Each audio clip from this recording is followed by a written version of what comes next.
This is Row Talk. Okay, so thanks again, Phil, for chatting with me. It's cool to talk after a while. And yeah, how's COVID life? Yeah, man, good to see you. Yeah, COVID's been it's been okay, man. It is what it is. I think a lot of people probably have the same sentiment. It's definitely by no means has it been ideal for myself or for a lot of people, but I hope we're rounding the corner now, and hopefully the end is in sight, and we can get back to life as usual. Because for for me, like playing music and playing in a band and stuff, so much of it relies a lot around having people in a room together, and you can do a lot over video calls and phone calls and all that sort of stuff, to a certain extent. But when it boils down to it, anything sort of entertainment related, I feel like requires a great deal of just like having an audience in a room together. So Yeah, uh, I can only imagine because,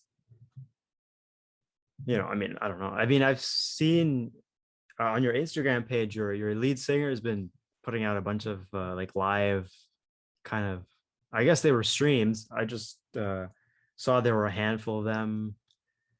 And yeah, I mean, anything to do to get by is, I guess, what you guys are doing. But yeah, traveling is a big part of playing music. So I don't know, can you guys do anything, or is it just you just have to wait for COVID to kind of go away? yeah, I mean, I guess in a way we were I guess as lucky as you can be for a band, given the situation. We had just finished like the end. So in 2019, the last 4 months of 2019, we were out touring North America with the band Big Wreck. And so we got home around Christmas time, and then we did one like 10-day tour at the beginning of 2020 in like February, early March. I think our last show was in Washington, D.C. on March 1st. And then we were home for a couple of weeks. And then we were supposed to go back and start doing some kind of like in the spring and the summer, we're supposed to do some summer festivals, which is like common for like a lot of like bands. You tour in the fall or in, the spring or whatever. And then the summertime, usually, maybe it's not so much like touring, but you do like a lot of like summer festivals. So that's kind of what we had lined up, and that kind of worked out well because we would be doing festivals or weekend runs around festival dates, but the plan was to be recording a record or an EP over the summer. And then by the time that, I guess this would have been fall 2020 was to come around, we were planning to have a recording done, new music out, and we could tour again. So we were minus a couple of festivals that we had to cancel due to COVID and some fall plans. We were kind of planning to lay a little bit low anyway in regards to touring, and really like buckle down and finish writing and recording new music. A lot of other bands or our friends, maybe they were in the middle of a tour, or they were just starting a tour. Maybe they were on the other side of the country and had to cancel a whole tour, or they had just finished recording a record and was about to start an album cycle, like, put out the new music and tour it, head on. So for us, we were kind of planning on taking a bit of time off of touring, with the exception of some summer festivals, and spending some time finishing writing and recording the next release. So when it happened, we only had to cancel a handful of things that were on the books. It did push our recording back because obviously for that little bit, it was just like stay at home and you couldn't gather. And so we weren't able to finish writing and recording. We weren't able to go into a studio. But since then, so we were able so far in COVID to finish writing and recording new material. So that's being mixed and is probably going to be coming out starting this summer. And then we've done a couple of like either like live stream performances or like distanced sort of one-off performances here or there. We did one that was just like a performance at the London Music Hall that was streamed over the internet. We did another one which was like all distance, so there was like 50. It was like a 50-person capacity. Everyone's spread like 7 feet apart, and like plexiglass and all that stuff. And then we were able to do one other show, which was a drive-in show. We did in Manitoulin with Big Rec, which was a really interesting experience. We had never done, obviously, anything like a drive-in performance before. So that was pretty cool. So we've only really been able to do those 3 things. Like you said, Jordan does do a live stream every Monday night acoustically on Instagram, which is really nice for like keeping engaged and connected with fans. So that's one thing we have been able to do. And honestly, we do more of it now, which hopefully will continue even when things get back to normal. I think maybe that's one thing that COVID has done is made people like really pay more attention to their online presence, whether that be like, you know, you doing a small business and like focusing on your online store or getting set up with an online store or utilizing social media to connect with people that maybe you didn't before. You know, so we have been able to do some things like that, all sort of prepping for like releasing new music, and hopefully when we get the green light to play shows, we'll have new stuff out and a reason to go back and tour. So is the drive-in show kind of like a drive-in movie where you broadcast it on the radio, or is it just your typical show, but it's a drive-in and people just open their windows and jam out inside their Yeah, so cars? there's been both. Like I think the one that we did, I think it was also like there was a PA system, but then it also I think was as well transmitted to the car radios. But some of the ones, no, it was kind of like it was on Manitoulin Island, so it was a little bit smaller setup. So like the PA wasn't very big, and I think they were relying on the car radios a lot. And shows that have happened, ones in like Toronto and elsewhere, sometimes it's what you said, where people just roll down their windows or they whatever sit in a lawn chair or something, and it's just like a big full-on PA and it's just cranked and you just sit in your car and listen. But the one that we did, people did tune in on the radio, but it was complemented by a real life PA. Wow, that's cool. Yeah, I've never been to a drive-in movie or a drive-in show, so yeah, I mean that would be a wild experience, especially during COVID, because I mean, like going to a show that's the fun part is you're with so many people, and you just I don't know. I guess you have to feel the music at a show, but it would just be completely different feeling it through a car. Yeah, definitely. It was different for sure. I've been to drive-in movies, but I've obviously never been to a drive-in concert. But I can say from on the other side of it, from being on stage performing, it was definitely a very interesting experience. I think at the end, like I think we felt really positive about it, but there's definitely it being our first one we'd ever done. It probably took like 3 or 4 songs into the set to really like kind of get used to it, because it's different. Like you said, it wasn't like everyone there together feeling the music out in front of you. It's like they're in their cars, so you can kind of see some people, but really you just see like a sea of cars. There's the occasional person, maybe it's like, you know, in the bed of a pickup truck, or like, you know, maybe that's outside their car, but most people are kind of like in their car. And instead of clapping, people would like honk the horn or like flash their lights at you or whatever. So for the first few songs, it's definitely like a different experience. It's pretty strange when you've played hundreds of shows and you always get the same result when you finish playing a song. It's like people clap or they cheer or they whatever, yell stuff out. So to have it be like none of that and just like beeping and like flashing of lights was definitely a little bit of a trip at first. And then like obviously halfway through the set, we're just like, okay, like it's kind of the same. It's different, but it's like it's more or less the same. And this is awesome.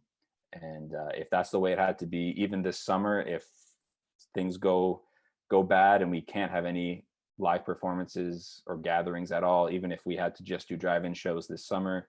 Obviously, that's not ideal, but I think that like it would be a lot better than nothing. We had a pretty positive experience with it. So how have you guys all been healthy? Like anyone got COVID or no like terrible scares or anything? No, yeah, we've all been lucky in that way. No one's been sick. Just taking the precautions. My mom works in the ICU in London, so she's just and she's been fine, but she just being careful not to doing what she can to take all the precautions necessary. In the early days of it, she would like stay in like separate room of the house, or like if she had to work with a COVID patient before she was like vaccinated, and before uh, we knew in the early days, I guess it was a lot more unknown about the virus or whatever. She would like stay in the basement of our house, Mm. away from like my dad and my sister. But yeah, but luckily no big scares, and everyone's been healthy. Yeah, I mean, yeah, I've been kind of fortunate that way too. It's I mean, actually, I have a lot of family in India, so a lot of them, uh, it's a mix. Like some people they got COVID, they recovered fine.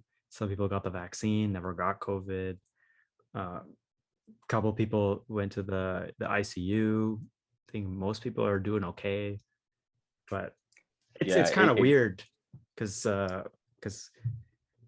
I'm not really that close with family there, so it's like if I hear bad news, I think, oh, well, I mean, of course you don't want anything bad to happen, but you're so far away. All you can really do is just send a message, be like, hey, I heard this person's sick. Hope everything's okay. Blah blah blah. yeah, I'm in actually a very similar situation.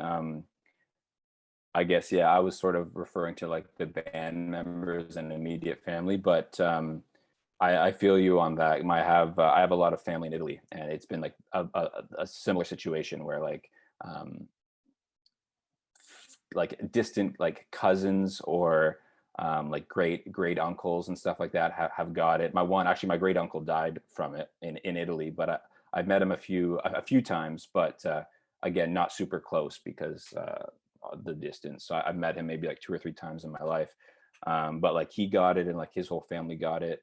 Most of them all recovered, but so yeah, I definitely relate to you in that way, where like no one immediately to me has got it and passed, thankfully, but in other countries and some family I have, they've had it.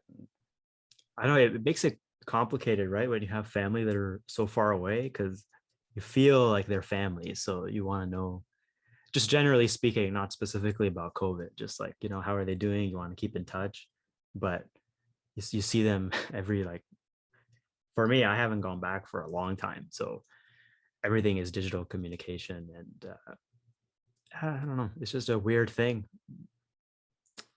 Yeah. Yeah, yeah, for sure. Yeah. But so yeah, you guys, so as a band, you guys have been together for a long time. Like it's what, 8 years or maybe 9 years or something like that. And yeah, just from Googling, you guys kind of met at Fanshawe, played a couple gigs around London, and released an EP when you graduated, and it kind of took off from there. So Yep. I've only listened to your Circles album. So that would have been about 4 years ago in 2017. And yeah, it's cool. It's cool to see you guys have been going for such a long time because I mean, like obviously you wouldn't be doing it unless you were having some kind of success because uh, at least that's how I look at it. Um, yeah, I don't really have a question, just something I wanted to say. Yeah, well, thanks, man. It's yeah, I mean, that's exactly right. Like, yeah, we all met there at the Music Industry Arts program, and just sort of once we graduated high school, or sorry, once we graduated college, we were sort of free to start touring for real, because but up to that point. I guess we started in our last year of Fanshawe. So for that first year of the band, we were writing songs, recording that EP, playing some of our early shows.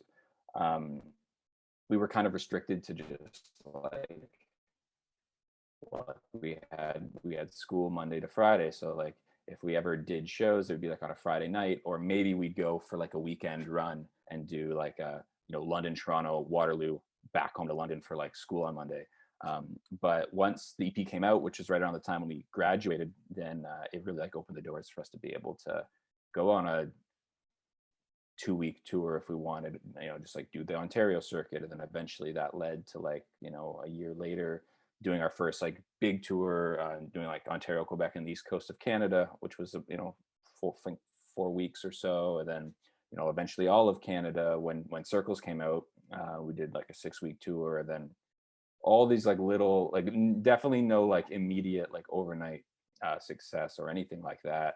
Even like, to this day there's places where we are still like very much building.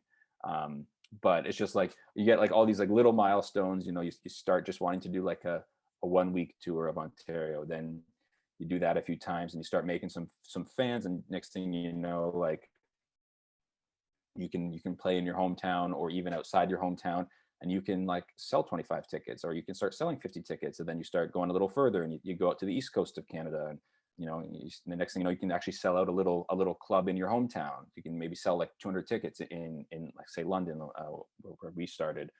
And then booking all your own shows, and booking, eventually doing like the 6-week tour of Canada when Circles came out. And I guess that was like the closest thing to like us like kind of leveling up or like achieving the next level. And that's when we got our booking agent, and we got management, and the one song Boomerang on that record ended up getting a decent amount of radio play, notably from like the Edge in Toronto and the FM 96 in London. They really got behind it, and that helped us there. And that's sort of when we started to see some places seeing like the ticket numbers get bigger and bigger, and that sort of just like fueled us to put out the next batch of tunes, and then just keep touring. Eventually going to the United States a little bit, and the next song did even better at radio. And it's all just these like little steps that, yeah, when you look back and be like, oh geez, that was whatever it was 8 years ago when we started the band, before putting out any music or even like writing tunes together, or even playing outside of our hometown,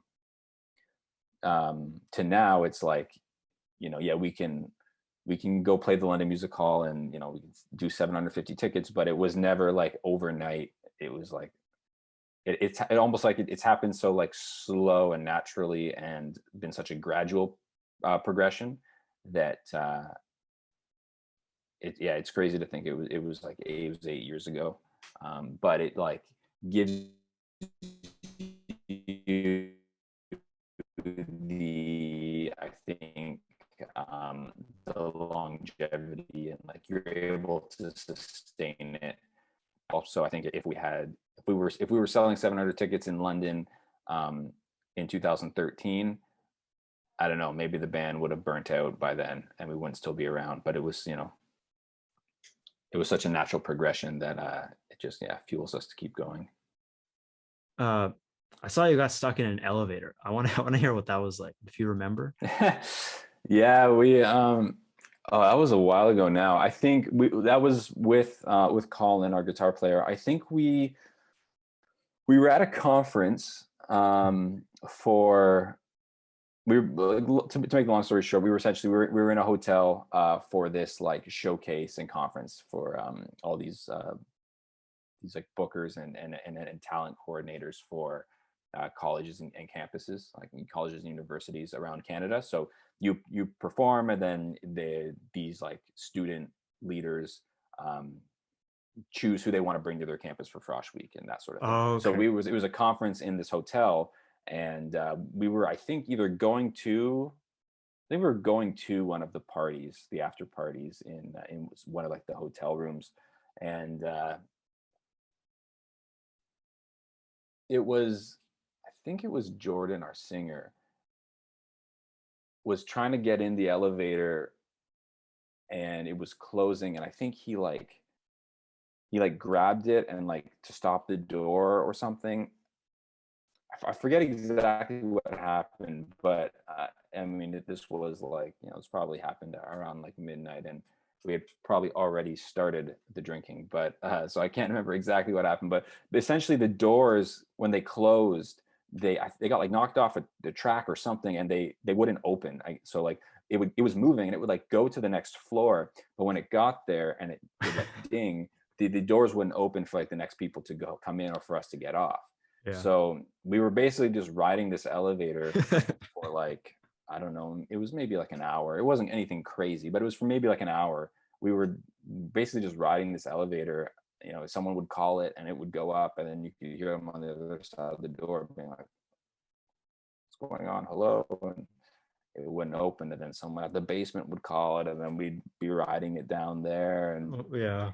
eventually somebody came and just like, or we were able to get the door pried open enough that we were able to slip out, because it was I think I don't even know if the guy showed up while we were still there. I think we just kind of pried the door open eventually, because it was like the middle of the night. It was like, I don't know, midnight or 1 a.m. at this point. So it was like the guy was going to be a while, like the repair guy or whoever the hotel had called was going to be a bit.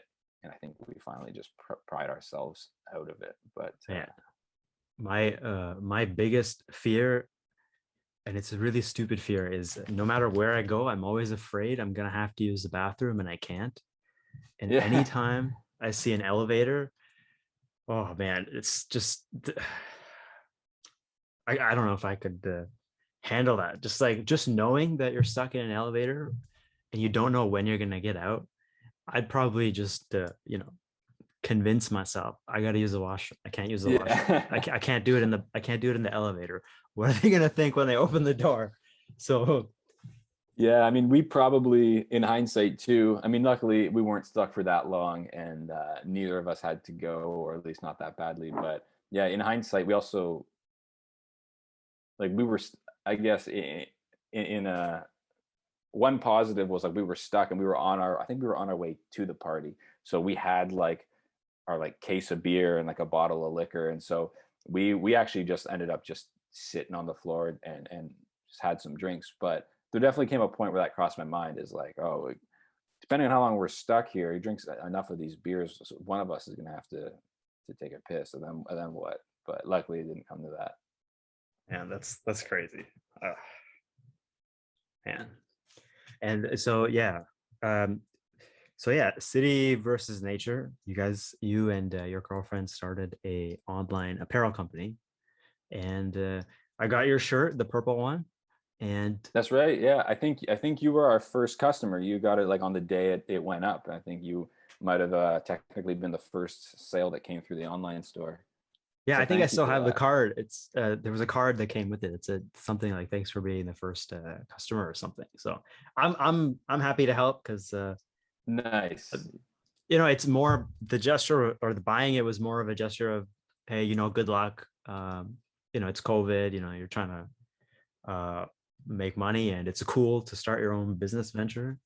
Uh, and you guys were kind enough to give a couple pins and a sticker with it. Um, my my laundry, I don't know how to wash clothes with you know I don't know what you call it, but like graphics on them. So Okay, yeah. I, I'm saving the shirts for special occasions because I have old shirts like band shirts and things like that, and they just start fading over time because the way it's washed is gone. So yeah, I'm keeping it. And yeah, so how was the like, was it just a thing where it's it's COVID, let's try to make some money, or like tell me about that. Yeah, part of it was like, I guess, like yeah, I guess it was more looked at like a fun side project that we could do. With my partner is a graphic designer. She like runs her own business where she is an artist and does both like art by hand and also like digitally. sells cards and prints and all that stuff, or people will hire her to and commission her to do custom pieces. So she is artistically gifted in that way.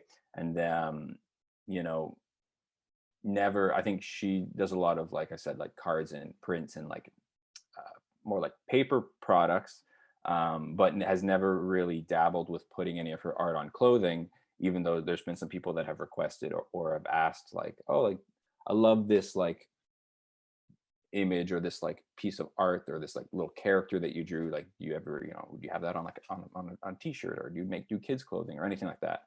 And I think she was always just like a little bit intimidated to put it on apparel.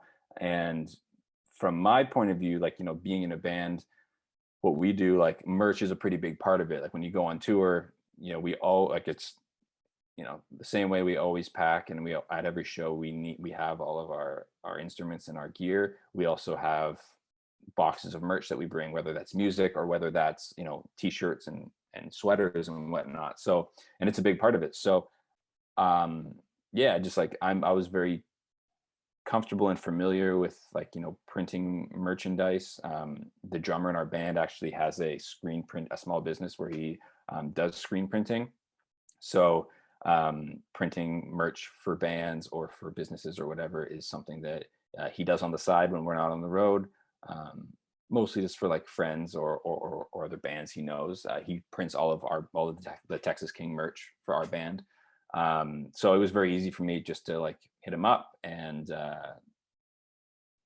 you know, so it was just like something that we thought was really cool and fun, that we could, you know, finally offer some of her art on you know, clothing items, and also keep us busy, and have it just sort of be like a creative outlet. You know, when we were starting, it was kind of like right at the height of the shutdown. So it was just like a really fun, like, little project for us to work on. And you know, I guess in like the over the winter, it got put a little bit on the back burner because she got really busy with her business, and then Texas King was in the studio recording the new record and stuff. But we're about to release some new stuff and get City versus Nature back going with some more, because I think we only have the two designs out right now. We have stuff, you know, on totes and t-shirts and stickers and stuff, but there's only two actual like designs that are out. So that's definitely on the bucket list this year, is to get some new stuff going. And with summer coming up, I think, yeah, we're going to start kicking back into gear with that. Yeah, it's cool. I just love you know, I just love that people just kind of, it's cool. You're just going for it. You're uh selling custom designs, and it's useful to get totes and shirts and pins and everything. Yeah. Um the other, do you make your own hot sauce? I did a couple years ago. I dabbled in that a little bit. I've always been a big fan of like of spicy foods, and I do enjoy hot sauces. I have lots and lots of them from different places, and um, it's something that I like. Even just like, you know, hot peppers, even I like that.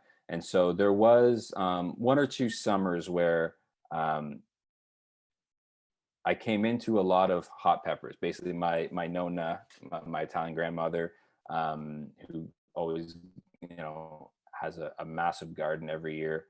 She w- got her hands on, or got given, or got so many habaneros, and she gave me a pile of them.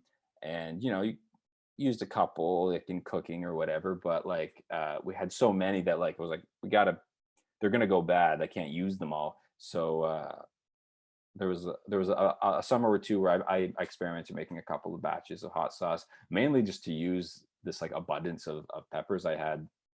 And it was pretty fun to, you know, experiment. And um, I haven't made it in the last couple years.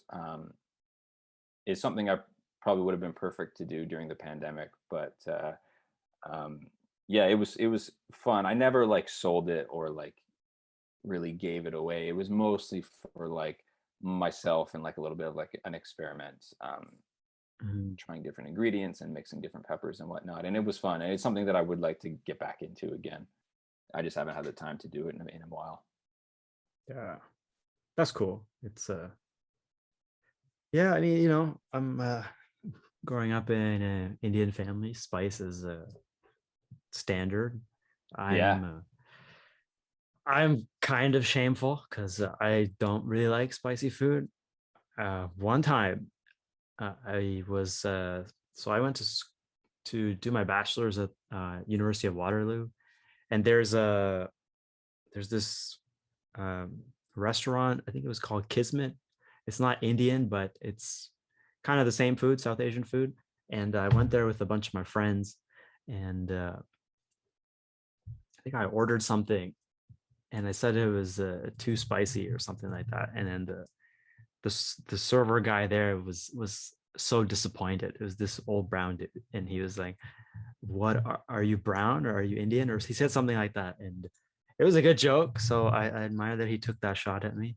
But I still Yeah, man. I'll eat spicy stuff, but like yeah, I've never Do you made guys it, so have? Do that's you why I was ever have curious.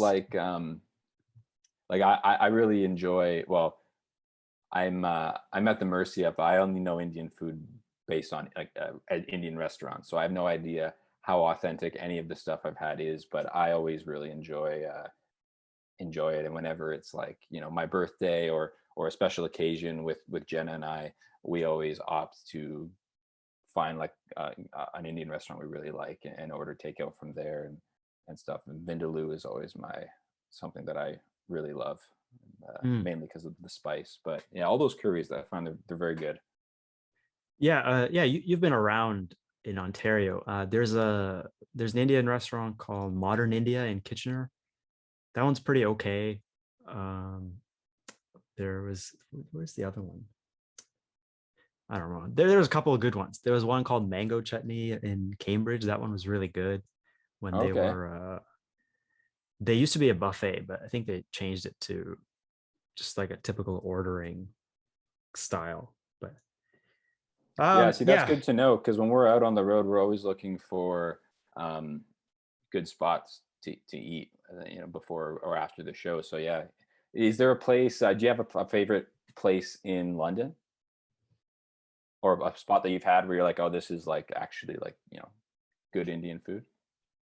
There's a spot uh close to Fanshawe. It's called Punjabi Rasoi, which translates to Punjabi kitchen. Okay, And that's pretty good. I mean, we ordered takeout and delivery at home recently. So I don't know if it's because of COVID or not, but sometimes it kind of tastes old. But the times when we went there before COVID, it was fresh. It was pretty good. But it is spicy. It's a little spicy for me, so that's a good place. And yeah, I guess that's all I can think of. There's a couple of other ones, but I don't know the names because my sister usually does all the ordering. gotcha. Well, that's cool. I'll have to check that one out. Yeah, Yeah, I mean, I like whenever I look for what I look for in a spicy food is basically if you can feel the powderiness when you're eating it, then I'm not a fan of that. But like it's got to be like cooked and kind of right, part of it. Like a good curry is the spice is kind of boiled into it instead of someone just throwing it in. You know. right. Yeah, yeah, for sure. You also do um, you mix music. I don't know anything about mixing. Um, I just recorded, I just fiddling around with my acoustic guitar, just like I made a 4-second intro and maybe a 5-second outro for my podcast episodes. So I have this Yeti mic. Uh, Yeah, it's not so great for recording because if I hit the desk, it'll catch that sound too. But yeah, yeah. uh, so like, what is mixing really? Because I don't know what goes into it. Yeah, so um when our band started, the four of us, the three that are in the band now, and our original drummer who's no longer with us, but the band started when we were all at Fanshawe for Music Industry Arts, which is kind of music stuff in general, like not performance, but more like there's classes on music business and contracts and all this stuff. But a big part of it, probably like 50% of it or more, is on like audio engineering and audio mixing. So it's like learning the art of sound and like recording and producing records, and for people that want to end up being engineers in recording studios or producers or mixers or whatnot. So that was always the area for me in college that I always that I like leaned more towards. I was not as strong in like the music business or management.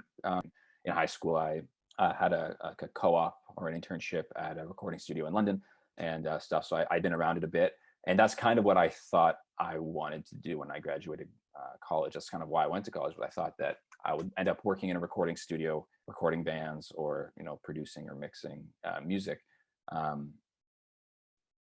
And obviously, the band happened and it took me down a different path. But since the pandemic, to get back to sort of your question, since the pandemic, I've been able to, because we haven't been touring, I've been able to revisit some of that, which I don't get to do a lot of when Texas King is going full tilt, like always being away on tour and stuff. So I've been able to record and mix a handful of like local bands and stuff, do some ad work even. So that's been really fun. So essentially, like if you're recording a drummer, you would put up different microphones on the drum kit. You'd put a mic on his bass drum, and you'd put a mic on his snare drum, and you'd put some mics over top of the drum kit to pick up the cymbals and stuff like that. And those would all get recorded on individual tracks. And same concept applies for the guitars and the vocals, right? It all gets layered in, and all these elements that make up the song. And then the job of the mixer would be to take all of those files, and you would adjust the balance of it, the panning, like where they are, is it to the right, is it to the, making things a little brighter. And then that's what the consumer or the audience will hear. Is like what you hear if you like a band and they put out a new song. What you end up hearing is the final mix. It's like the finished product that had all those elements put together and mixed and presented as like as the song. So whether it's something that I'm recording and then going ahead and mixing, or whether I get just hired by someone who's like, hey, I recorded a song at home, I recorded all the parts already, and then they just send me the stuff, and then I mix it and just come in at the end stage. I've done both, but I really do enjoy that. It's like a fun, I find it really fun, and it's creative in its own way, even though it's not like creative like in the same way as recording a song or writing writing a song or writing lyrics. There is an element of creativity to it, because you get to make decisions when you're mixing a song. How loud do you want the guitars to be? Do you want there to be an effect on the vocal? Do you want it to be like a very clean vocal? How do you want the drums to sound? Do you want it to sound like kind of vintage? Like, is the vibe like an old record, or is it like, is this a hip hop song that needs to be very like, have like elements that dictate, that genre? So, yeah, it's creative in its own way, and I find it a lot of fun, and it is nice to get back and to do some of that stuff that in the more recent years I haven't been able to do as much since college, just because I've been so busy touring with the band. Yeah, I feel you. I like putting these podcasts together. I just use iMovie. It's pretty simple. It's easy, and yeah, it's I guess technically I would be mixing stuff, but not really, because I'm just using like auto filters and things like that. But yeah, it's nice to put together a piece of in my case a video. So, and yeah, I don't know. I think you're right. There is creativity in there, and I like that too about it. Yeah, for sure. Yeah, I mean, it is similar to a degree. You splicing in different video clips or layering in, audio, the intro song and like, the audio of the interview. It's kind of like that, on just on a grander scale with different elements and that sort of thing. But yeah, it's a lot of fun.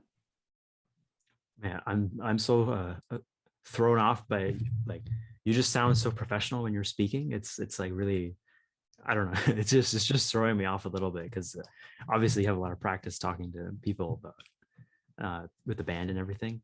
Uh, so I don't know. Just thought I'd put that out there because it's I don't know what to do with that. But yeah. Yeah, well, sometimes it is part of it. I mean, I do, Jordan and I do a lot of the interviews with the band, but not all of them. But it's always easy when you're talking about yourself. That's what I find. I think if the tables were reversed, I don't know how great of an interviewer I would be unless it was like, I did a lot of prep and was really interested in that person. But when you're talking about yourself, I mean, it's pretty easy. I'm just rambling. In fact, I usually talk too much. So No, that's a great thing. It's like, this is not necessarily an interview, but in an interview situation, that's perfect. It's like, how are you? And then 5 minutes goes by. Thank you very much. Have a good day. Yeah, right. Yeah, that's yeah, yeah. you'd be the perfect interview. Yeah, but yeah, it's just cool to see that you're involved in this so many things, from the band to your shop online. You do mixing on the side. You've tried making a hot sauce in the past. I think I just went through the highlights of basically your Instagram posts. Yeah, definitely not all successful or even serious ventures, but just, yeah, some of the things I do in my spare time, I guess. But everyone's got to have a hobby, I guess. Or Yeah, yeah. I try to stay busy. Um, I've been doing these monthly challenges, like fitness challenges, just to like stick to a schedule. I find if you have a plan in mind, like I'm gonna do this fitness circuit every single day, then you feel terrible when you don't do it. So you get back to it eventually. So yeah, this month I'm doing a fitness circuit.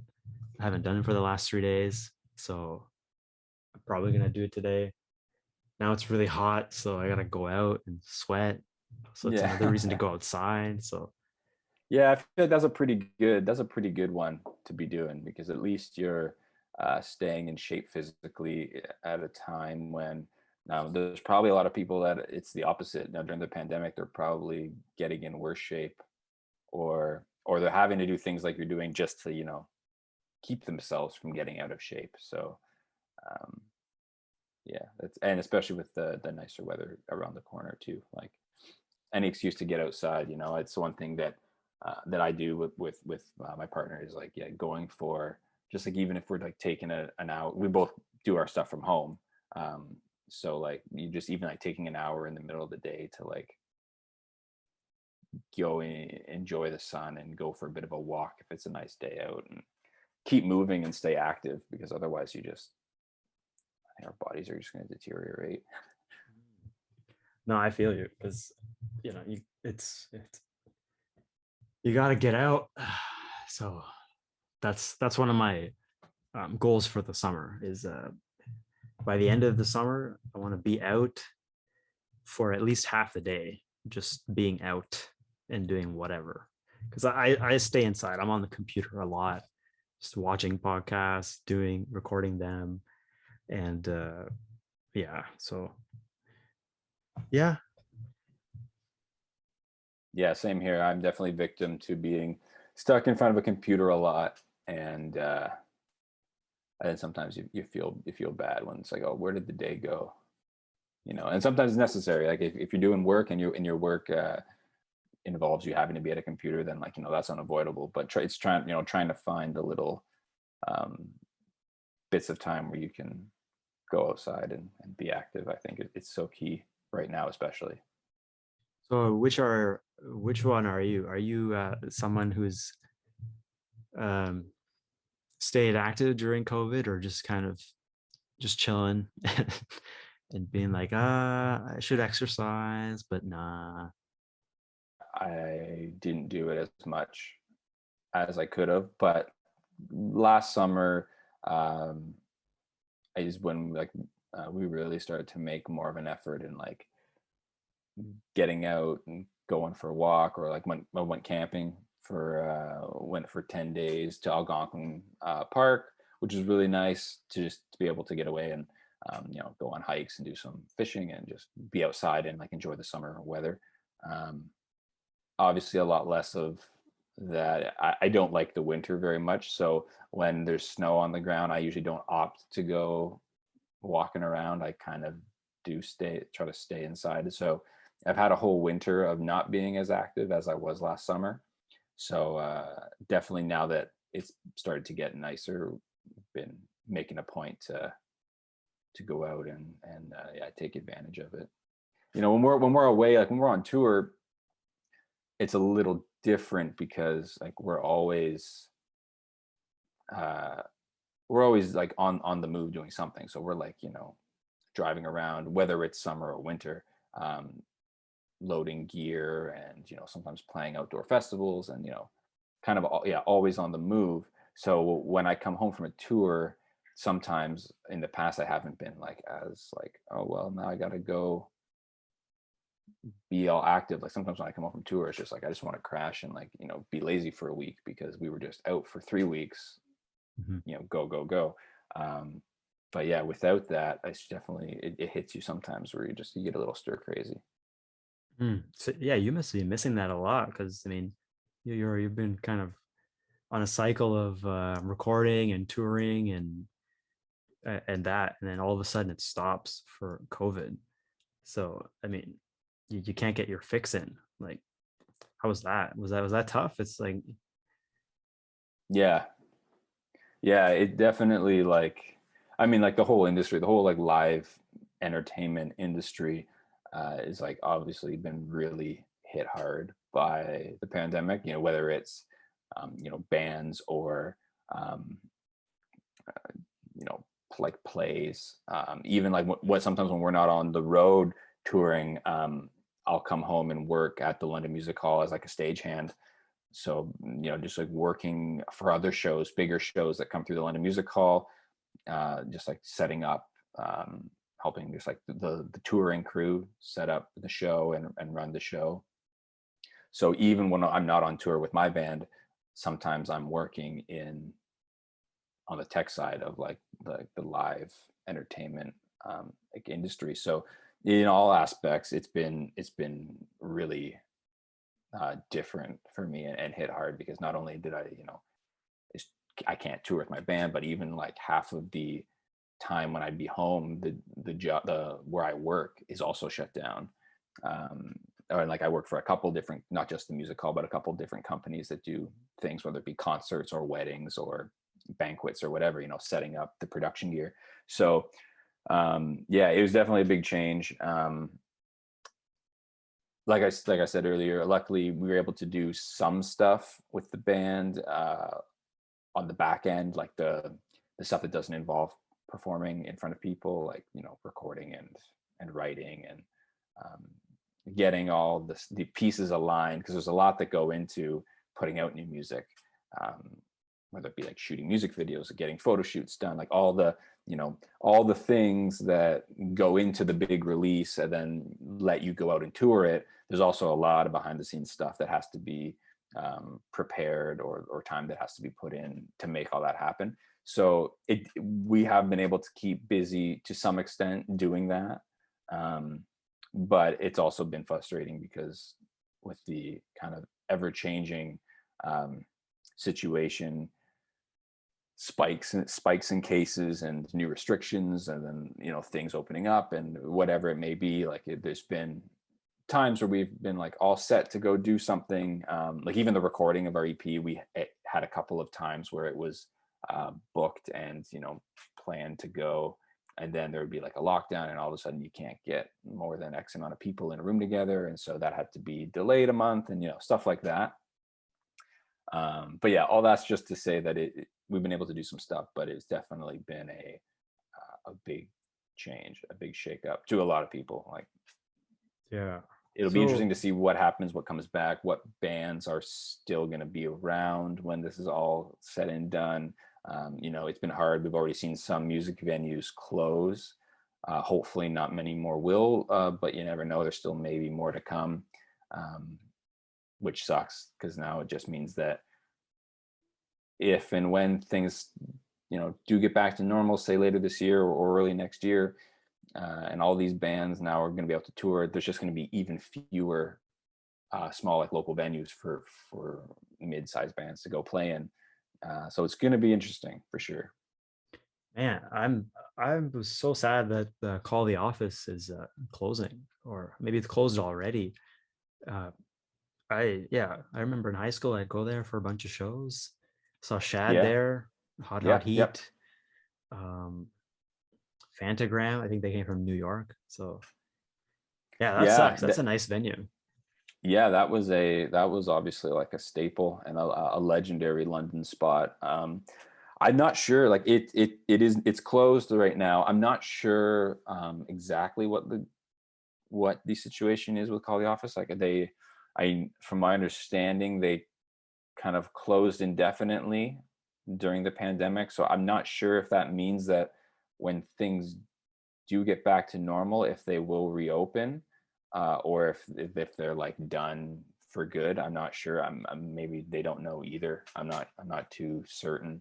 But I can see how like it makes sense for a place like that to just close up shop, at least for the time being, because as great of a venue it is, like that whole building and that whole establishment is like focused around like live entertainment. I don't know how many people are going to like the patio to stay 6 feet apart and like have a beer. Yeah, You know what I mean? Like some place, yeah. like some restaurants and stuff, like it makes sense for them to staff the place and have people come in for a beer and be able to open the patio. But Call the Office, yeah, probably not worth them getting bartenders to serve a couple people on a patio if there's no show happening.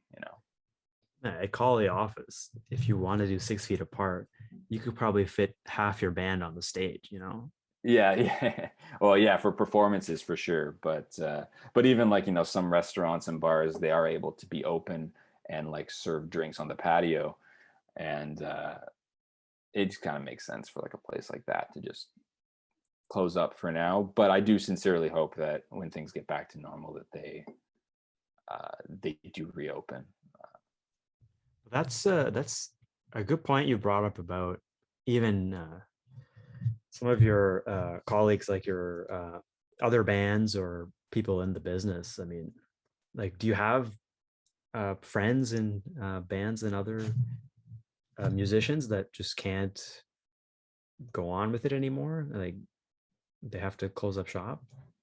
Honestly, I'm sure there will be. I don't, off the top of my head, at this moment, I don't know of any of our like friends or colleagues that have announced that they're breaking up, like, or calling it quits during the pandemic. But I almost guarantee there will be some, and whether it's like full bands disbanding or whether it just be like some member changes because like maybe a certain member ends up, whatever, just deciding he wants to change career path. I mean, I think we'll probably see that in all kinds of different industries, people like reevaluating what they want to do with their life, or maybe taking this opportunity to go back to school or change careers or whatnot. It just seems that like, especially in like the hard hit industries like live entertainment, you might, I'm just guessing that you're probably going to see a lot of people really reevaluate and realize how fragile it is, and that like if this happens, or if it happens again, or like who knows what the future will be, even as reopening happens and you can start to have gatherings. um, I just wouldn't be surprised if some like kind of like smaller to mid-tier musicians Mhm. who were maybe like just making ends meet or whatever, I wouldn't be surprised if, yeah, they end up uh, exploring other things. I think that during the pandemic alone, I know USS, the band USS, has called it quits. I think there was one more too, bigger band. I can't remember. I'm blanking on it right now. Who it was a couple months ago.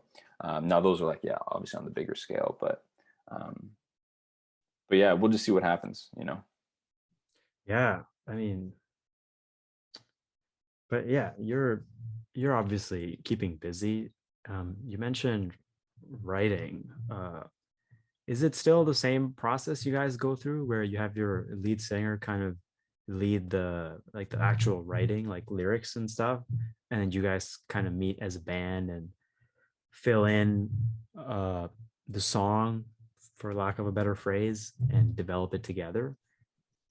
Yeah, yeah, totally. I'd say that's kind of like a typical case for us. Yeah, usually looks something like that, where Jordan might come with an idea, um, and sometimes it's Jordan, sometimes it's maybe it's Colin, like the other guitar player. Maybe it starts with a riff idea he has, or maybe it does start with Jordan with like a bunch of chords and a melody. Sometimes he presents us with a whole like acoustic kind of like the song's almost done. Like, hey, here's the verse, here's the chorus, here's kind of how I think it's going to go. It kind of that part of it sort of varies, whether it's like a full skeleton of the song or whether it's just like, hey, look at this like cool part. That might change based on song to song, but that's the typical structure. Is there's an idea, and Jordan usually uh, like he's definitely like the main like lyricist and everything like that. So he'll kind of have like the melodies and the lyrics in mind, and we'll get in a room together, and the four of us just sort of just kind of jam on the ideas, bang it out, try different things, and that's usually how how a song forms. Some songs come together very quickly. Um, Funny enough, I feel like some of our best songs, or the songs that people like the most, are always the ones that come together in like 15 minutes when we get in a room. And then there's other songs that it's they don't come together in 15 minutes, but maybe we record a demo of it and then we listen back to it over the course of a week, and we think, like I feel like we should cut this part, like cut down the intro, or change this, or maybe Jordan changes some lyrics. Then we'll like do a revision, and make another demo of like the new structure of the song, or whatever it may be. And then that can all change when you actually get in the studio and you're working with a producer. um,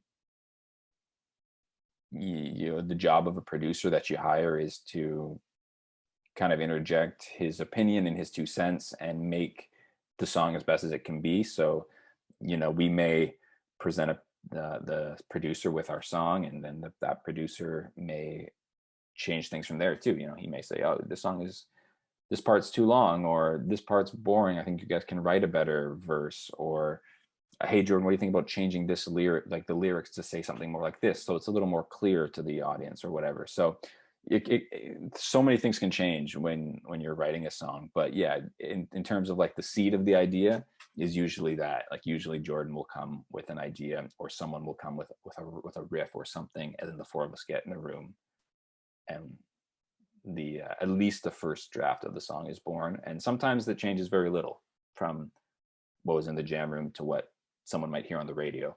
Sometimes our songs change very little, sometimes they change drastically. Yeah.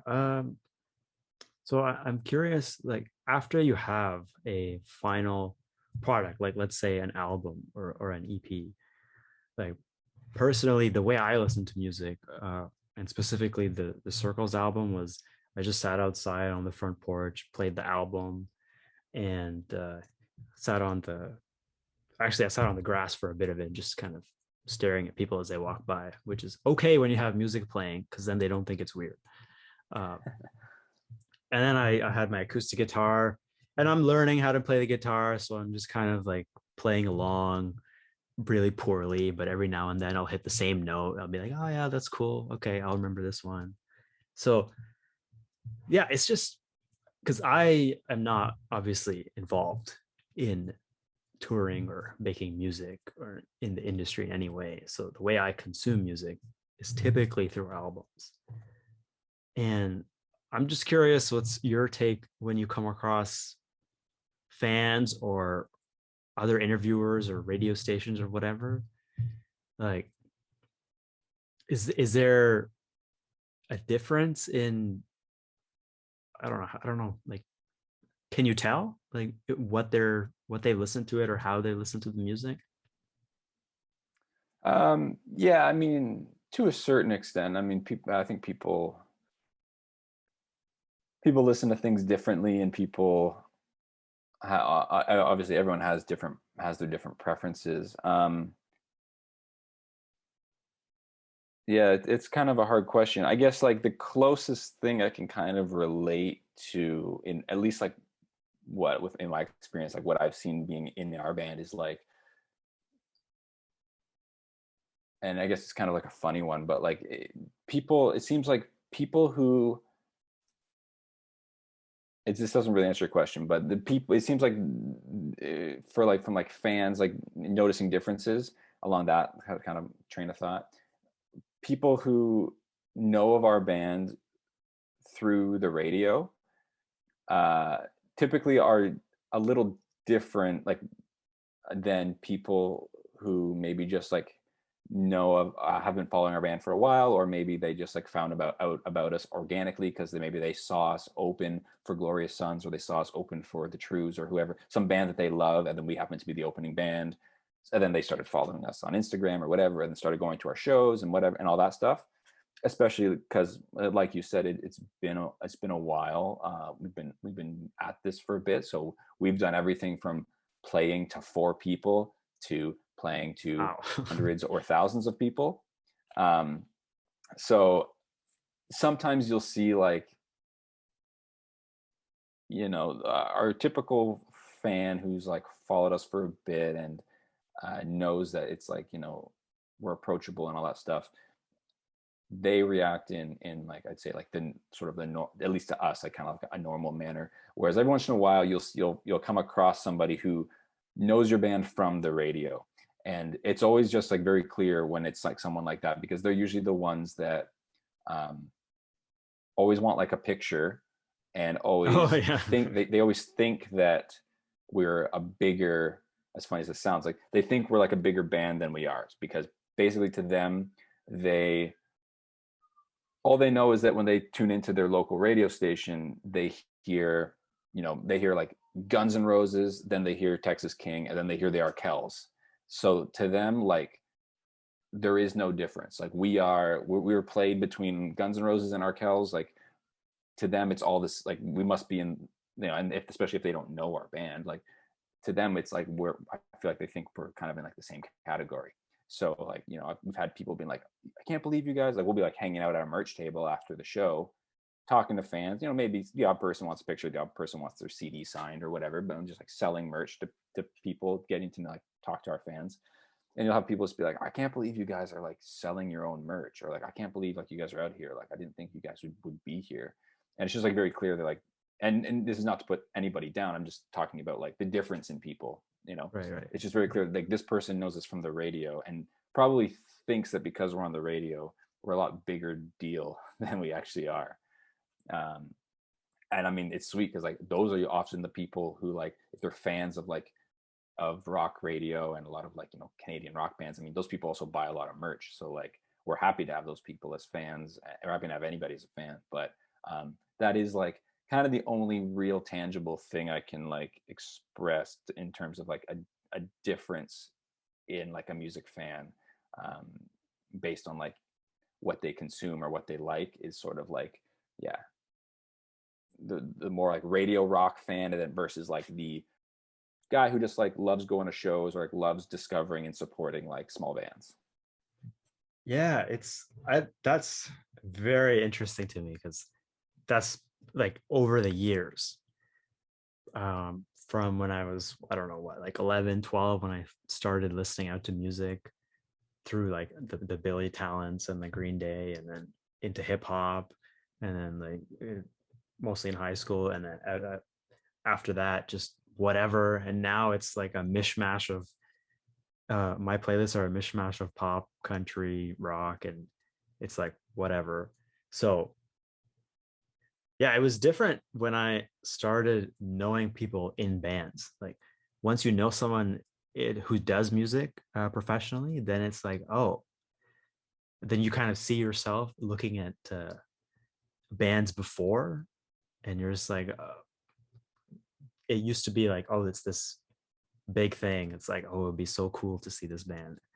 And then you know someone and you're like, oh, this is a job. Like people work. It's Yeah, not like, oh, exactly. it's a cool thing. It's like, oh, this is something they have to do to earn a living. And it's I don't know, it's just fascinating because Yeah, they're just average people, you know. They're just normal people that happen to have um, a cool job and a job that a lot of people like. And then yeah, because of that, um, yeah, sometimes it gets. Um, and I mean, it's just funny for us of being like like I'd say probably we're at the point where we're maybe like a mid tier or like a smaller mid level band where like, you know, we're not playing to empty rooms, but we're also not we're not the biggest band. We're by no means a household name. We're still very much growing. So I'd say we're like a lower mid tier band. And yeah, it's just it can be funny when you know, someone hears you from the radio and they it's like, oh, it's Texas King. What? right, yeah, they think it's like a lot bigger deal than it is just because we were played next to I don't know whoever.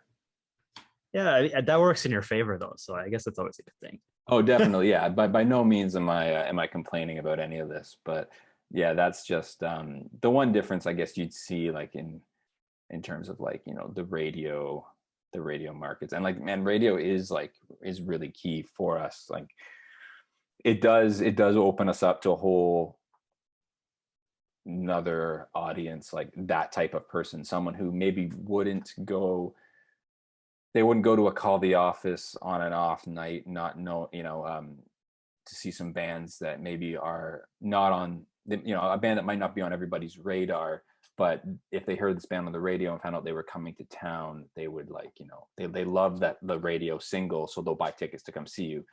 So, I mean, we're lucky to be at the point where we've had a couple of songs that have done okay on radio. So we have got some of those fans who probably never would have heard of us, but maybe they're a roofer and they have the radio on all day, or they work in an office or a store that plays FM 96 all day or plays the Edge all day.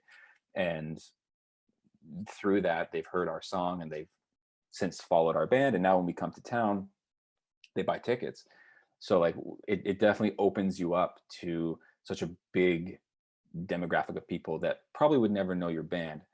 Um, as well as having like the fans we've had over the years, which maybe are just like people that genuinely like live music. They go to little clubs or they follow smaller bands, or if they go see a band that they like and there's like a really good opening band.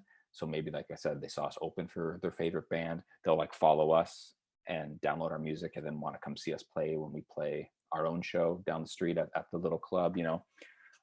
So we're lucky that now we have like a mix of people.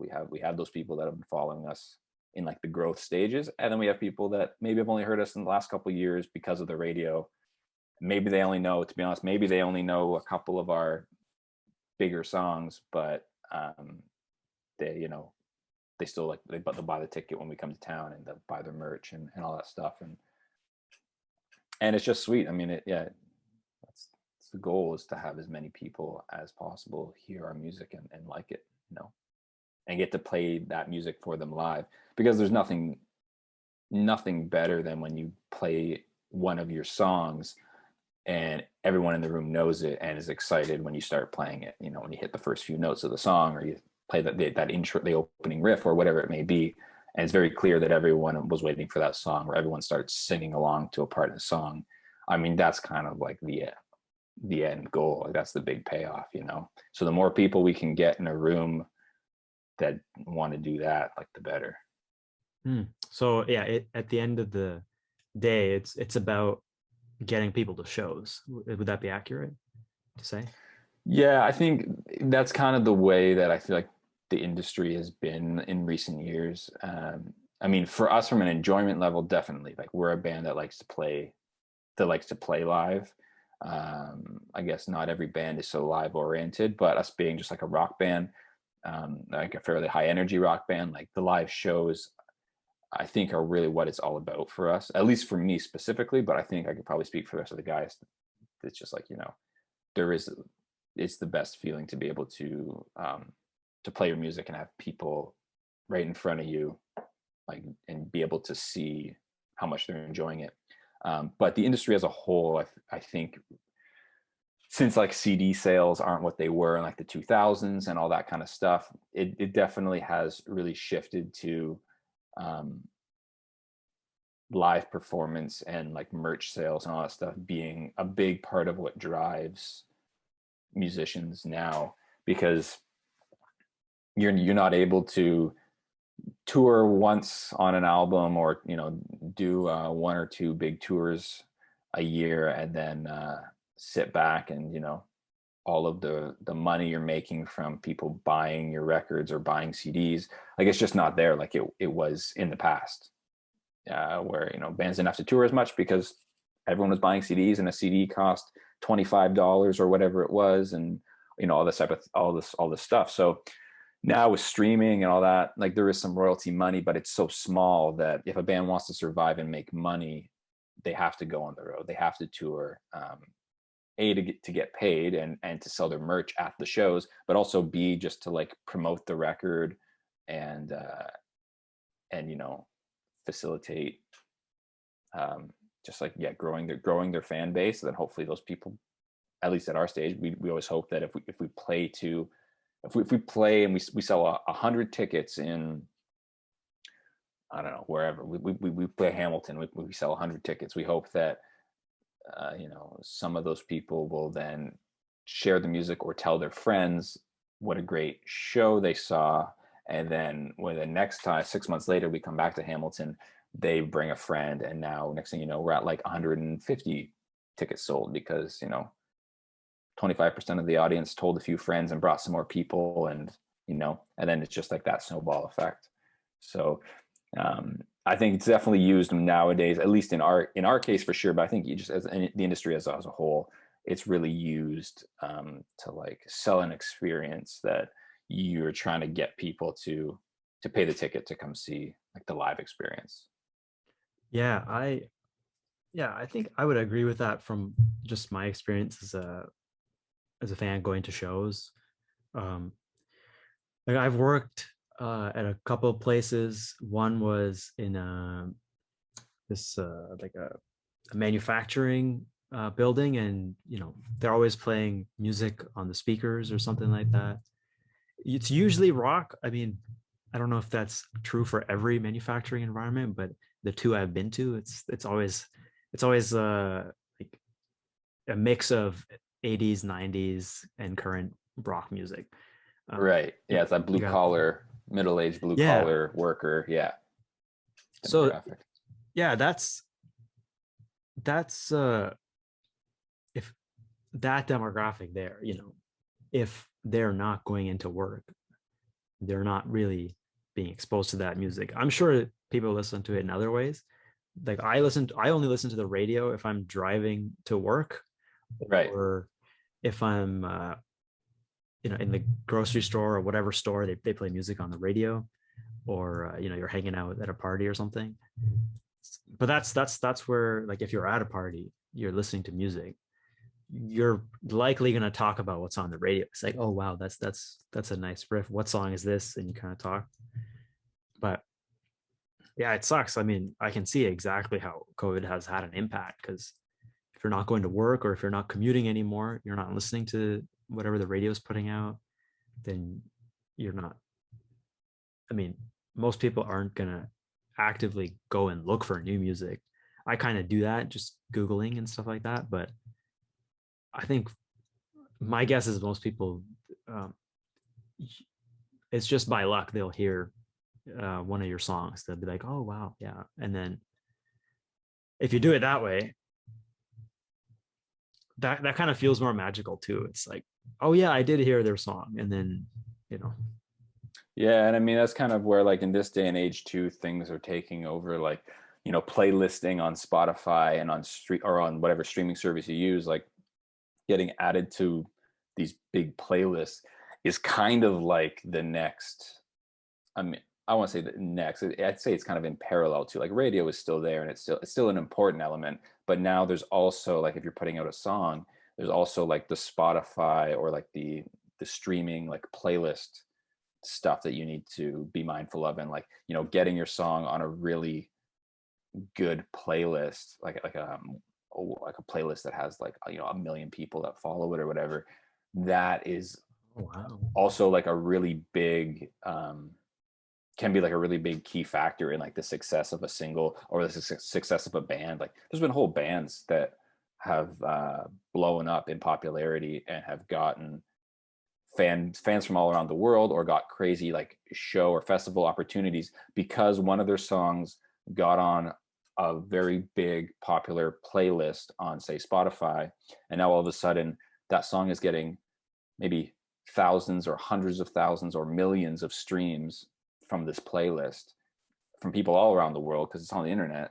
So you get people all the way around the world, and now all of a sudden a band who's maybe from a small town in Canada can go sell out 200 cap venues in like England because they had a song that was on a playlist that blew up and people all around the world heard it and followed the band. And without ever being to Europe, they can, like, you know, now go to Europe or go to England or whatever and sell like 200 tickets. So are these playlists, obviously they're charts, like top charts in Toronto or Montreal or whatever. Those are usually filled with uh, pop songs like your Billie Eilish and your other stuff like that. But these playlists, are they usually created by um, like radio stations or companies, or like random popular playlist users on Spotify? Yeah, it depends. You know, anyone can make a playlist on Spotify, but it sort of depends on like the traction that it gets, right? Now there are a lot of the big ones are ones that Spotify themselves curates. So like there's like, you know, like we've been on some playlists, nothing like really large, but like, you know, we might put out a new song and then we might get Spotify Canada might add us to like, you know, the whatever, the Rock Your Block playlist, or the, you know, whatever, like Canadian rock, whatever. And then it's like a playlist of maybe 50 songs, like different bands who are, you know, just what it may be, like buzzing Canadian rock bands or whatever it is, or like fairly new releases of like Canadian rock. And then people follow those playlists, right? So maybe there's like a few thousand people that follow it. Maybe there's 10,000, maybe there's 100,000. Different playlists, you know, are more popular, and some of them are really big, popular playlists that have hundreds of thousands or millions of people that follow them, and are maybe not just it's not just like Spotify Canada. Maybe it's like Spotify, like the US one or whatever, has people from all around the world that follow it. So that's sort of like the thing in recent years that has come up, that's been another big way to break bands, or to like, you know, really get some success behind a single, and that sort of then trickles into every other aspect, whether it be touring or any of that, so, you know, kind of thing. So is that you mentioned that's kind of in parallel to your to the radio strategy of getting on the radio. So is that, yeah, that must be tricky. Do you guys focus on both, or is it mostly the radio right now? Well, the radio is something that we are. So like with playlisting, you pitch your songs for playlists. So you submit. So if we're going to release a new single, maybe we submit our song to Spotify for playlist consideration, and then it's sort of in their hands whether or not we get added. And obviously, the more buzz there is around a song, the more likely, because there's like algorithms involved and all that sort of stuff, which I don't even understand all of it, how they decide. But there's, you know, if a song's buzzing and is more popular, it's more likely to get added to a certain Spotify playlist. Or Joe Blow may have a really killer playlist that has gotten a lot of traction. He may just like your song genuinely and put it on his playlist. That happens too. But yeah, with that type of thing, it's much more like, I feel like it's a little more hands off. Like we submit for the playlisting, and you hope that, like, you know, if when you release your song, if it garners some buzz, gets a lot of plays in the first day or two, and gets people pre-saving it and all that stuff, that all feeds into the algorithm, and hopefully you land on one of these playlists. at least as an independent artist like we are, like it gets a little different when you have a label behind you, and like labels can have relationships with like the people that curate these Spotify playlists or whatever. Right. So it gets a little different, but as an independent artist, that's sort of how it goes for us with playlisting. Whereas with radio, we actually have members of our team who are like radio trackers and radio promoters. So it's actually someone who like is hired by us or works for us, and when they help us decide what's the best single for radio, and then their whole job is to send the songs to these radio stations, keep in touch with them, make sure that our song gets into the music meetings that happen whatever weekly or bi-weekly at these radio stations, where they discuss what new songs are going to be added to rotation. And then, if we go on tour to support the record or support that single, part of their job is to notify the radio station that, hey, they're going to be in Barrie or they're going to be in Halifax or whatever on this such and such a date, and set up like us maybe going in to do a radio interview, or us playing a song acoustic in the studio on the air to help promote the show. They're kind of like, they're like the buffer, like the middleman, if you will, between like us and like all the radio stations. So like, yeah, that I feel like is a little bit more of like a hands-on approach, a lot more of like dealing with actual people and like setting up interviews, and like it's also just where we've had more success has been at radio. But there's definitely lots of genres of music that like radio isn't really the main focus, or like whatever, that's not the main way people hear about a new band in a certain genre. Radio's not even really an option, maybe, or it's not even really considered. And for that, Spotify or any type of like streaming, I'm just using Spotify as an example, but any of these like streaming services are great for discovering new music like that. Like a metal band's not going to get played on the radio, but maybe maybe if you want to call like Metallica like metal, but like I'm talking like whatever, your typical like aggressive like metal band is probably not going to be played on commercial radio, but there might be a whole like pretty big playlist of like aggressive music that maybe they get added to, and that'll do way more for them obviously than radio ever would, because it's not an option for the genre. So it sounds like you have a team. I mean, you did say you have a team of people aside from the band. Yeah. So what makes up that team? Obviously, you have the 4 band members, and you have your radio promoters. I don't know what else. Who else is there? Yeah, and I mean, it's changed over the years, and like it continues to change, as we get bigger and whatnot. But like right now, I'd say that like the core is like, there's obviously the band members, and then we have a manager and a booking agent, and that's sort of the team that's sort of the core team. And then when we have we put out new music and new singles and stuff, then we reach out to the people that we use for radio, and they come on board and they get hired to work a single or whatever for like the album cycle it is. If and when a label comes into play, then you have like, a label is like part of your team and stuff like that. But for the most part, like it's usually like the band and their management that collaborate, talk, and sort of like make the roadmap of like where the band's going to go. Are we going to be recording new music? Are we going to put out new music? Coordinating like whatever videos or what are we going to tour this year? Where are we going to tour? Are we putting out a song to radio? Are we, what's the strategy? They kind of like lay the groundwork, and then from there the manager would then go to like say the booking agent and be like, hey, okay, we're putting out a record in September. We want to be doing a tour of Canada a week after the record comes out, and then the single's going to go to radio around that same time. And then then that manager would then turn around to like the radio team and say, hey, record's coming out in September, we're going to put the single out a week before the record drops, then the band's going on tour, here's the song, push it to radio, and here are the tour dates. So coordinate with the radio station, when they're going to be coming through town, see if you can get them in for an interview, because that helps, get the excitement about the band, and maybe they play the song more and all that sort of stuff.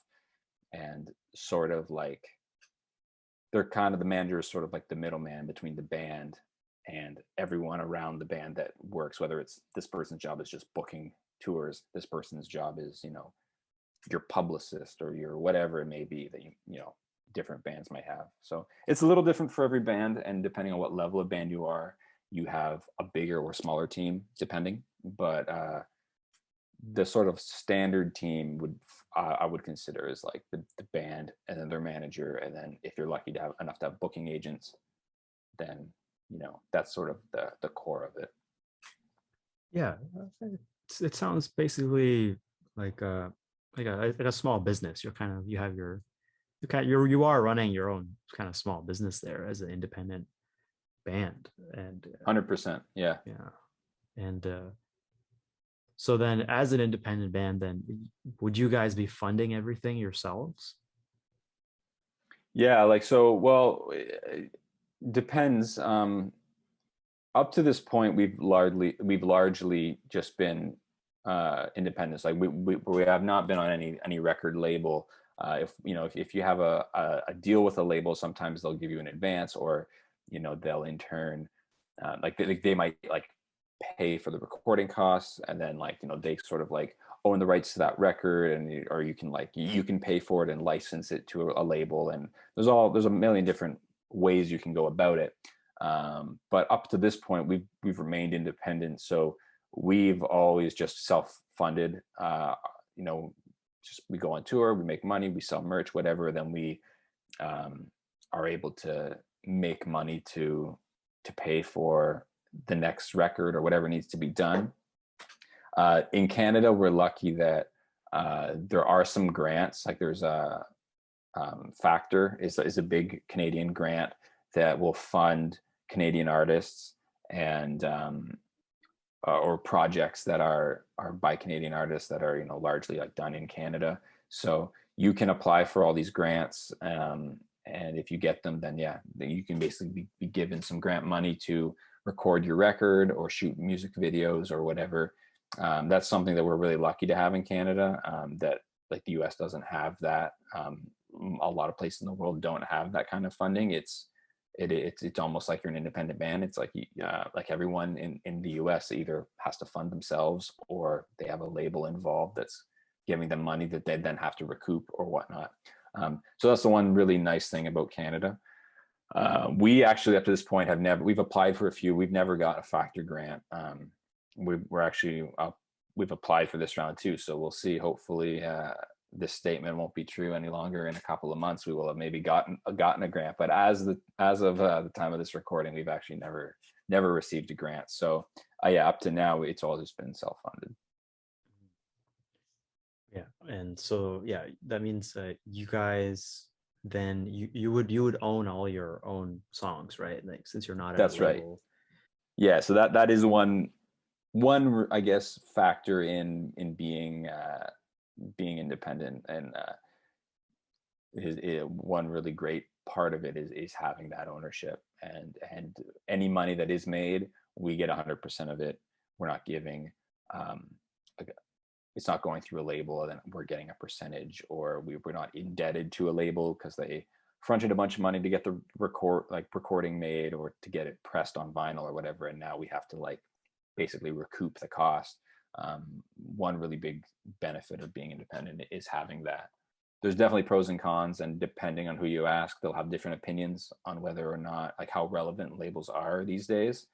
But regardless, like, yeah, that's the one of the really big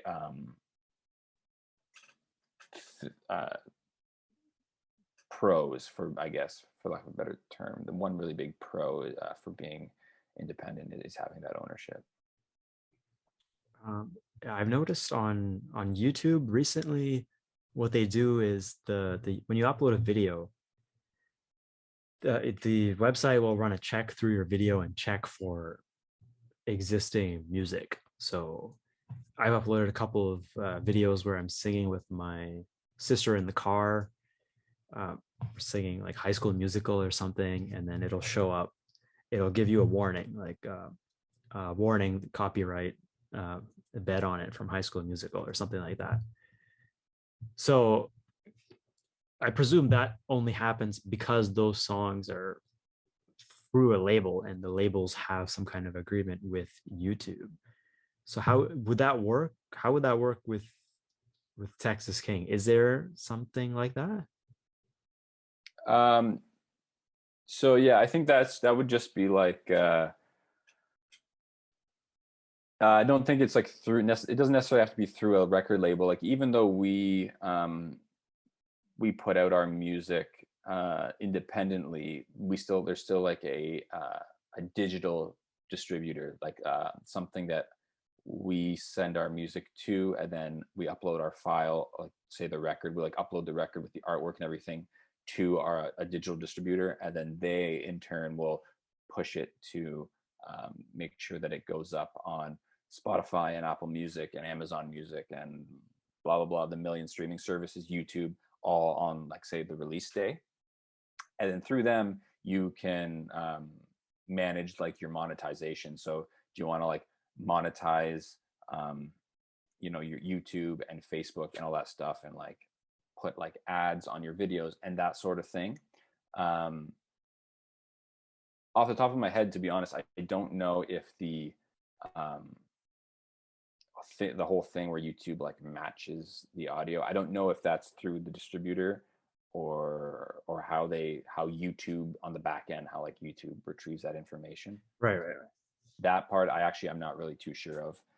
I just know that like yeah, we get money through YouTube in the form of sorry, excuse me, in the form of ads. Mm. And then um, and then also like streaming royalties. So like when our music is streamed, even if it's on YouTube, we'll get like a royalty the same way we would get a royalty if our song was played on Spotify or whatnot. So Yeah, it's fascinating because the music industry is so it's I mean it's an industry, obviously that's why it's called the music industry, but not being in it, the more I learn about how it works, I just realize okay, it's not just it's not just someone puts out a song and then they're like, I have a song out. It's it's so much more complicated than that, and there's a whole business side to it, which I imagine is a lot of work. And yeah, it's definitely a full-time job. That's what I'm seeing now. that yeah, there's like so many when you do it, when you're doing it professionally and you're trying to make like a real go of it, there are so many things uh that go into putting all the pieces together. And that's why you have a team, is because like eventually like you start out booking your own shows and you um and that kind of all that kind of stuff, and then eventually it comes a point where it gets out of your realm, or it's just not worth your time. Like your time is better spent just focusing on being creative and making music, or your time, like you're touring so much that you like don't have the time to book the next tour because you're away on a tour for a month, and then when you get home there's like you get a few weeks off, and then you're in the studio recording, and then you're out on the tour, on the road on the next tour, and that tour has to be booked by someone, right? So like you end up just getting to a point where like you just pass it off to people that you end up come joining your team, essentially like a booking agent, or having a manager who deals with a lot of the business stuff, or talks with record labels and that sort of thing. Someone just trying to surround yourself by people that know more about the industry or know more about like a certain thing than you do. So it's like, hey, if I don't know a lot about whatever, if I don't know a lot about booking shows, I want to get a booking agent who can like help us there. And if I'm not, you know I want to get, maybe you want to get a manager that like helps you navigate um talking to record labels, or what is a good deal and what's a bad deal with a label, and you know contracts and all that sort of stuff. Yeah, yeah. Thanks again, Phil, for chatting. I mean, this has been great for me because, like I said before, I have learned it is a full time job for you, and because I don't know too many uh, people that do it full time, I had this idea in mind that, oh, if someone has a band and they're not already world famous, it's I just assumed it would be like a side gig that they just kind of do, and they do something else on their own. But obviously that is not the case.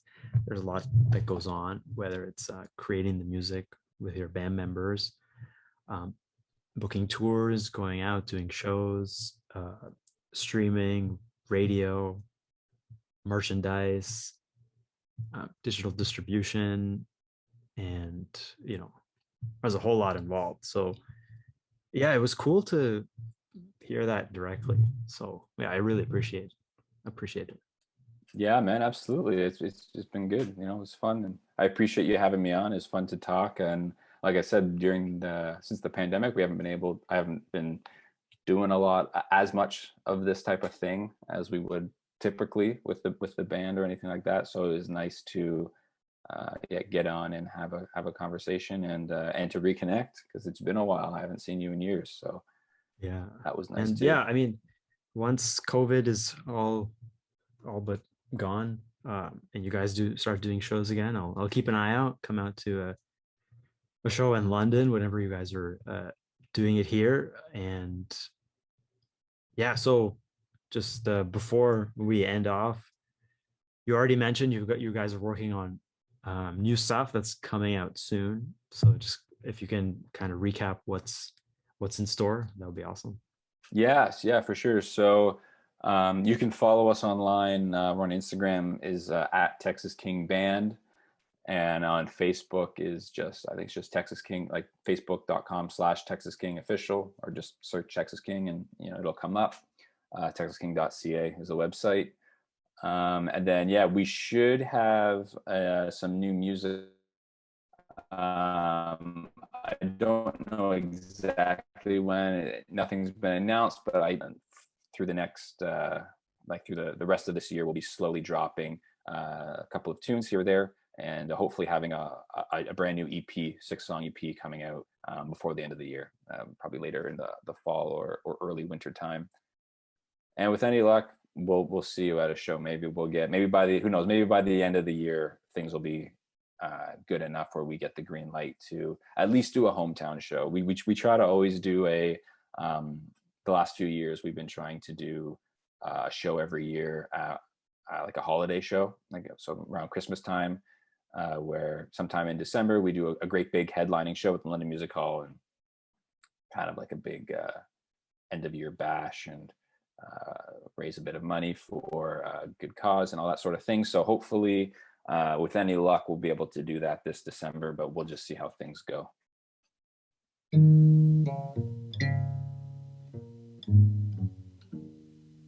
This is Row Talk.